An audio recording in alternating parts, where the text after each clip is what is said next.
അന്തരിച്ച നവാസിൻ്റെ ഭാര്യ രഹന. ഇതിനു മുമ്പ് രണ്ടുപേരും കൂടി ഒരു മൂവി അഭിനയിച്ചിട്ടുണ്ടായിരുന്നു, ഇഴ എന്ന് പറഞ്ഞൊരു മൂവി. തിയേറ്ററിൽ ഇവർ രണ്ടുപേരും നവാസിൻ്റെ ചേട്ടനും അതായത് രഹനയുടെ ഫാദറും ഒക്കെ ആയിട്ട്, രഹനയുടെ ഫാദറൊക്കെ അഭിനയിച്ചൊരു പടമായിരുന്നു ഇഴ എന്ന് പറയുന്ന മൂവി. അപ്പോൾ അതിൻ്റെ റിലീസിനാണ് രണ്ടുപേരും ഒരുമിച്ചെത്തിയത്. അന്ന് വളരെ സന്തോഷവതിയായിരുന്നു രഹന. ഞാൻ നേരിട്ട് കണ്ടതാണ്.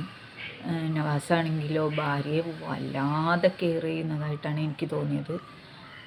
അത്രത്തോളം രണ്ടുപേരും സ്നേഹത്തിലായിരുന്നു എന്നാണ് വിചാരിക്കുന്നത്. കാരണം രണ്ടുപേരും പരസ്പരം ഇഷ്ടത്തോടെ കല്യാണം കഴിച്ച ആളുകളാണ്.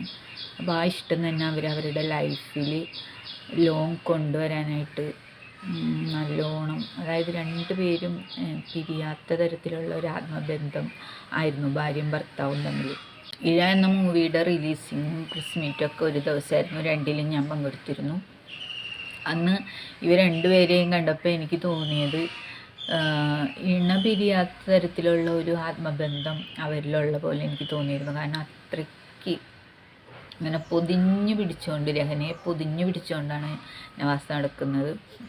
ഭാര്യയെ ഇത്ര കെയർ ചെയ്യുന്ന ഒരാളെ ഞാൻ അങ്ങനെ അടുത്തൊന്നും കണ്ടിട്ടില്ല. അത്രത്തോളം ഒരു ആത്മബന്ധം രണ്ടുപേരും തമ്മിലുണ്ടായിരുന്നു.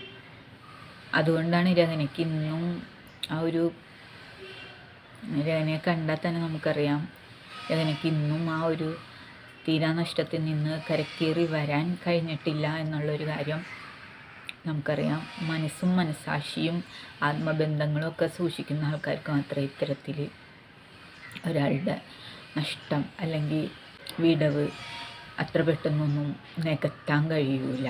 ഇനി ഞാൻ നിങ്ങൾക്ക് വേറൊരു വിധവേനെ കാണിച്ചു തരാം.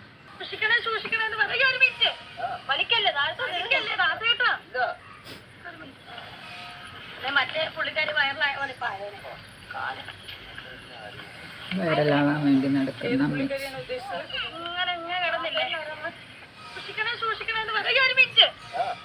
അപ്പോൾ ആ വിധവ വേറെ ആരുമല്ല, നമ്മുടെ കേരളത്തിൻ്റെ സ്വന്തം വിധവ രേണുസുധിയാണ്. അപ്പോൾ രേണുസുധി ഇപ്പം ദാസേട്ടനുമായിട്ടൊരു പുതിയ റീൽസൊക്കെ ചെയ്യുന്ന ഒരു തിരക്കിലാണെന്ന് തോന്നുന്നു. മണമുള്ള പൂച്ചൂടി മുടിയിൽ ചൂടി മണിക്കുട്ടി നീ എൻ്റെ മനസ്സിനുള്ളിൽ, ഇതാണ് രേണുസുധിയുടെ പുതിയ റീൽസ്. നായകൻ വേറെ ആരുമില്ല, ഈ ഒരു രംഗത്തേക്ക് കൈ പിടിച്ചു കൊണ്ടുവന്ന നമ്മുടെ കൊല്ലമാസ് ദാസേട്ടൻ തന്നെയാണ്. ദാസേട്ടൻ ഒരുപാട് പേർക്കിടെ കൂടെ റീൽസും കാര്യങ്ങളൊക്കെ അഭിനയിച്ചിട്ടുണ്ട്. അതിൽ ഏറ്റവും ബ്രേക്ക് കിട്ടിയത് രേണുസുധിക്കാണെന്ന് തോന്നുന്നു. എന്തിനേറെ പറയുന്നു, നമ്മുടെ കണ്ണേട്ടൻ്റെ ഇതിനേറെ പറയുന്നു, നമ്മുടെ ഊടായ്പ ബസ് സ്റ്റാൻഡ് കക്കൂസിനെ വരെ ദാസേട്ടൻ റീൽസിൽ അഭിനയിപ്പിച്ചു. അതാണ് ദാസേട്ടൻ്റെ മിടുക്ക് കഴിവെന്ന് പറയുന്നത്. ദാസേട്ടൻ ഒരു മിടുക്ക് തന്നെയാണ്. എന്തായാലും ഞാൻ ദാസേട്ടനെ കൊച്ചാക്കി കാണിക്കുന്നതല്ല. ഓരോ റീൽസിലും ദാസേട്ടന് ഓരോ ലേഡീസുകളാണ്. നല്ല കാര്യമാണ്. കാരണം കൂടുതൽ ശ്രദ്ധിക്കപ്പെടാനും ഒക്കെ വൈറലാവാനും ഒക്കെ അതൊക്കെ സഹായിക്കും. പിന്നെ ദാസേട്ടനെ പറ്റി പല അഭിപ്രായങ്ങൾ വരുന്നുണ്ട്, നമ്മളതൊന്നും കണക്കിലെടുക്കുന്നില്ല. അത് നമ്മുടെ വിഷയമല്ല. നമ്മൾ ആദ്യത്തെ ഒരു വിധവയെ കണ്ടു, രണ്ടാമത്തെ ഒരു വിധവയെ കണ്ടു. അപ്പോൾ ഒരു ഭർത്താവിൻ്റെ മരണം അവർക്ക് താങ്ങാൻ കഴിയാതെ ആ ഭർത്താവ് ഏറ്റവും അവസാനമായിട്ട് അഭിനയിച്ച പ്രകമ്പനം എന്ന് പറയുന്ന ഒരു സിനിമ കണ്ടിട്ട് അവിടെ നിന്നിട്ട് എന്തെങ്കിലും ഒന്ന് പറയാൻ വേണ്ടി മീഡിയക്കാർ അവിടെ ഇഷ്ടംപോലെ മീഡിയക്കാരുണ്ടാവും. മീഡിയക്കാരെ കുറ്റം പറഞ്ഞിട്ട് കാര്യമില്ല, അവർക്ക് എന്തെങ്കിലും ഒരു ബൈറ്റ് കിട്ടുക എന്നുള്ളതാണ്. അപ്പോൾ എന്തെങ്കിലും, പക്ഷെ അതിന് പോലും രഹനയ്ക്ക് കഴിയാതെ അവിടെ നിന്ന് പൊട്ടിക്കരയുന്നൊരു കാഴ്ച കണ്ടത്. ആ ഒരു കാഴ്ച കണ്ടപ്പോൾ ശരിക്കും ഉള്ളുലഞ്ഞു പോയിട്ടോ. കാരണം അവരവരുടെ ഭർത്താവിനെ എത്രമാത്രം സ്നേഹിക്കുന്നുണ്ടെന്ന് നമുക്ക് ആ ഒരു കാഴ്ചയിൽ തന്നെ അറിയാം. അവർക്ക് ആ ഭർത്താവിൻ്റെ നഷ്ടത്തിൽ നിന്ന് ഇനിയും മുക്തി നേടാൻ കഴിഞ്ഞിട്ടില്ല എന്നുള്ളതാണ്. പക്ഷെ നമ്മുടെ ഈ രണ്ടാമത്തെ വിധവ എന്തൊക്കെയാണ് സുഹൃത്തുക്കളെ കാണിച്ചു കൂട്ടുന്നത്. ഇപ്പം എന്തായാലും ഗൾഫ് ഷോകൾ കുറഞ്ഞതുകൊണ്ടാണോ?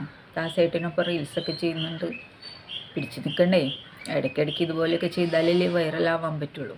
ശരിക്കും എനിക്ക് തോന്നുന്നത് ഈ അലിൻ ജോസ് പെരേരയുമായിട്ട് ഇവരെ നമുക്ക് കണക്ട് ചെയ്ത് സംസാരിക്കാമെന്നാണ് എനിക്ക് തോന്നുന്നത്. കാരണം അത്രത്തോളം ഒരു സ്റ്റാൻഡേർഡില്ല. കൊല്ലം സുധി എന്നൊക്കെ പറയുമ്പം കോമഡി ഷോകളിലൂടെ വന്ന ആളാണ് കൊല്ലം സുധി. അവരൊക്കെ ചെയ്ത കോമഡി സ്കിറ്റുകൾ കണ്ട് നമ്മളൊക്കെ പൊട്ടിച്ചിരിച്ചിട്ടുണ്ട്.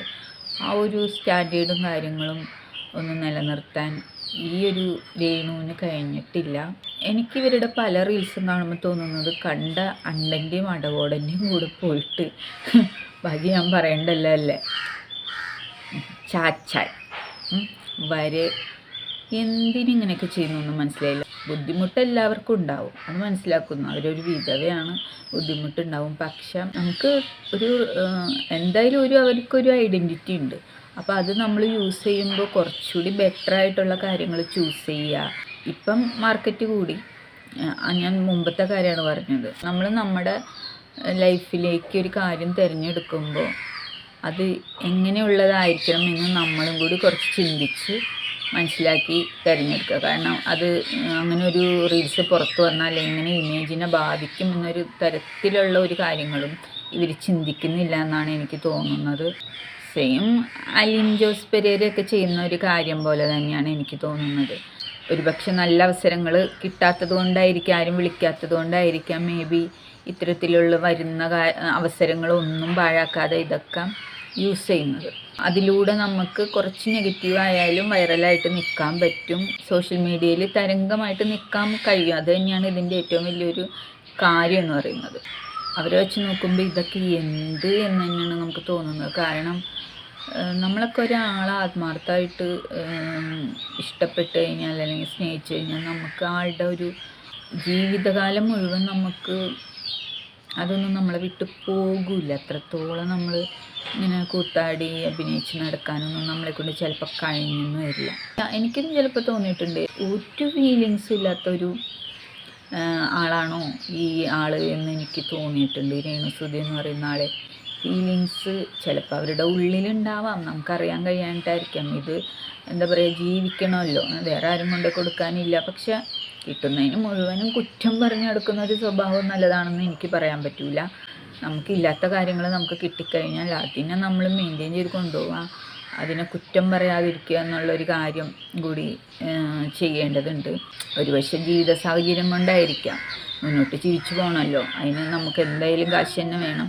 എന്ത് തന്നെയായാലും ഓവറായിട്ടുള്ള തുള്ളിക്കളികളാണ് എന്ന് തന്നെയാണ് എനിക്ക് പറയാനുള്ളത്. കുറച്ചും കൂടി ഒരു സെലക്റ്റീവ് ആവേണ്ട ഒരു കാര്യം രേണുസുതിക്കുണ്ടായിരുന്നു. ഇനിയിപ്പോൾ അവർക്കതാകാൻ പറ്റില്ല, അത്തരത്തിൽ അവർ മാറിക്കഴിഞ്ഞു. തുടക്കത്തിൽ നമ്മളെ ഓരോരുത്തർ യൂസ് ചെയ്യുമ്പോൾ അല്ലെങ്കിൽ ചൂസ് ചെയ്യുമ്പോൾ നമ്മളാണ് തീരുമാനിക്കേണ്ടത് എന്ത് വേണം എങ്ങനെ വേണം എന്നുള്ളത്. തുടക്കത്തിൽ നമ്മൾക്ക് ഏത് കാറ്റഗറിയിൽ പോകണം എന്നുള്ളൊരു കാര്യം നമുക്ക് ചൂസ് ചെയ്യാൻ കഴിഞ്ഞിരുന്നെങ്കിൽ ഇത്തരത്തിലുള്ള അപരാധങ്ങളൊന്നും കേൾക്കേണ്ട ആവശ്യമില്ലായിരുന്നു. പിന്നെ സോഷ്യൽ മീഡിയ ഉപയോഗിക്കുന്നവർക്കറിയാം അതാണ് അവരുടെ വരുമാന മാർഗം, അതിലൂടെയാണ് അവർക്ക് ജീവിക്കാൻ പറ്റുള്ളൂ എന്നുള്ള തരത്തിൽ നോക്കുമ്പോൾ അത്യാവശ്യം എല്ലാത്തിലും കൈയിട്ട് വരിക, എല്ലാ നാറ്റുകേസുകളും പിടിച്ച് അത്യാവശ്യം വൈറലായി നിൽക്കുക, അലിൻ ജോസ് പെരേര ചെയ്യുന്ന പോലെ തന്നെ ഉള്ള കാര്യങ്ങൾ തന്നെയാണ് ഇവിടെ ചെയ്തുകൊണ്ടിരിക്കുന്നത്. അപ്പോൾ അവർക്ക് അതിലൂടെ ഒരു വരുമാനം കിട്ടും, അവർക്ക് ഇനി മുന്നോട്ട് ജീവിക്കാൻ കഴിയും. അതായിരിക്കും ചിലപ്പോൾ അവർ നോക്കുന്നത്. വേറെ ഒരു ജോലിക്കും പോകാനോ അങ്ങനെ ഒന്നും കഴിയാത്തൊരു സാഹചര്യം കൊണ്ട് ചിലപ്പോൾ മേ ബി ഇതായിരിക്കാം അവർ ഉദ്ദേശിക്കുന്നതെന്ന് എനിക്ക് തോന്നുന്നു. എന്തായാലും ഇനിയിപ്പോൾ ഇനിയിപ്പോൾ കുളിച്ച് കയറുക എന്നുള്ളതുള്ളൂ. ആദ്യമേ ഇവർക്ക് നോക്കിയിരുന്നെങ്കിൽ കുറച്ചും കൂടി സ്റ്റാൻഡേർഡായിട്ടുള്ള സെലക്റ്റീവായിട്ടുള്ള കാര്യങ്ങൾ ഇവർക്ക് ചെയ്യാമായിരുന്നു എന്നൊരു അഭിപ്രായം എനിക്കുണ്ട്.